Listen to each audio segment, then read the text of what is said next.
Beginilah puluhan hewan ternak kaki empat milik warga desa Maur, Kecamatan Rupit, Muratara yang dibiarkan lepas tanpa pengawasan sehingga menyeberang jalan lintas Sumatera dan mengganggu pengendara di jalan raya hendak melintas.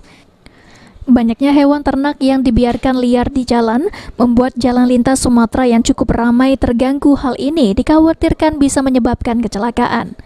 Firdaus selaku Kepala Satuan Pamong Praja Musirawas Utara mengatakan pihaknya sudah melakukan sosialisasi kepada masyarakat mengenai hewan ternak berkaki empat yang tidak boleh dibiarkan berkeliaran tanpa pengawasan, tapi masyarakat masih tidak mau mematuhi peraturan yang ada.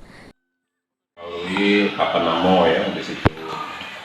Nah sekarang ini lagi dikatakan sosialisasi, kita sosialisasi terus, tapi alhamdulillah yang pemilik kerbau itu banyak berkurang sekarang. Artinya itu masih ada, itu pun kita edukasi terus ya, ke masyarakat karena kepentingan orang banyak.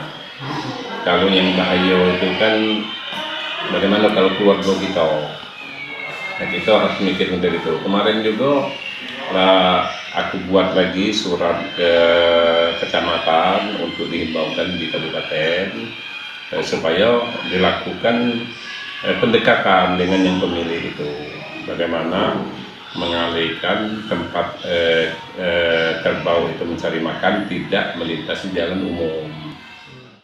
Ditambahkan Firdaus, selama ini sudah terjadi beberapa kali kecelakaan akibat kerbau milik warga yang dibiarkan tanpa pengawasan di jalan.